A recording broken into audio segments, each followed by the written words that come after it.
মামা তুমি আজ ফার্স্ট টাইম অ লিখেছো?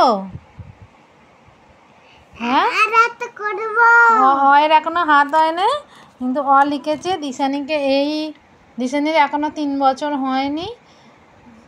এই মাসে 29 তারিখ হলে 3 বছর হবে।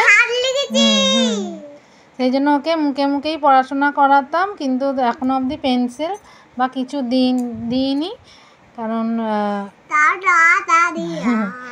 ও যে ডক্টরকে দেখায় তিনিই বারণ করেছিলেন। তিনি বলেছিলেন 3 বছর না হলে পেন্সিল না ধরাতে, কারণ ওদের নাকি হাতের গ্রিপ আসে না, বা হাতের যে আঙুল আছে তার হাত শক্ত হয় না, সেই জন্য।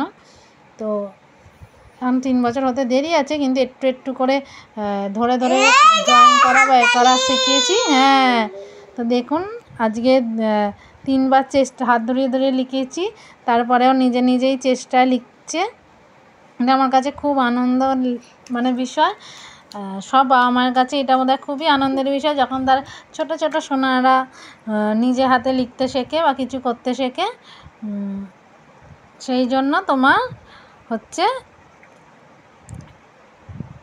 খুবই আনন্দ লাগে। তো আমার এরকম একটা আনন্দের দিন আজকে আপনাদের সাথে, সেই জন্যই শেয়ার করছি।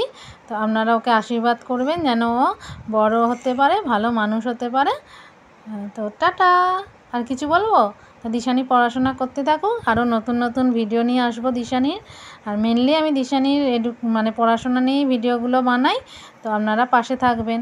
টাটা।